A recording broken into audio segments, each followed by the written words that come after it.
So this is our last day in Japan. We've had an incredible 6 weeks, and in this episode I'm going to tell you what I found, what I haven't found, and what the next steps of the journey are. So let's get into it.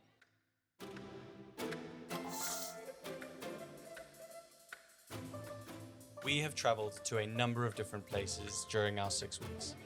Some of it for research and some of it for fun. If you've watched my previous video, I visited Kobe where my family once lived. It was incredibly inspiring and motivating for this TV series that I'm writing. It provided some valuable insight into the lives they led back then. However, I was also interested in visiting some archives or museums that might give me some more information or photographs of the family. But this is where I came into some issues.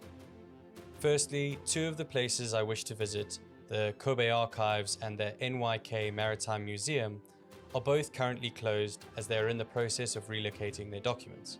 Another issue when trying to source material in Japan is that historically they have faced traumatic and devastating events such as earthquakes, fires, and of course the air raids during World War II. These have resulted in many documents being lost or destroyed. And finally, if my family were in fact involved in espionage, they would have either destroyed the documents or taken them with them when they left. So that leaves me a little bit back at square one.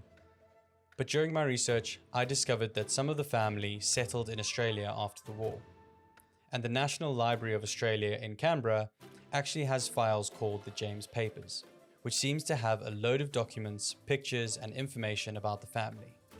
So instead of heading back to cold, rainy London, I think there is somewhere else we could go.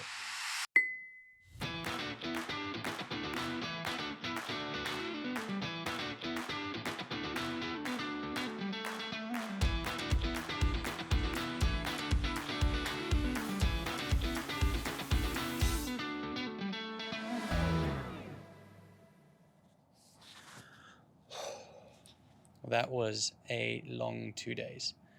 I feel like my eyes are blurry from looking at so many documents, but it has been absolutely incredible and really special to be at the National Library of Australia.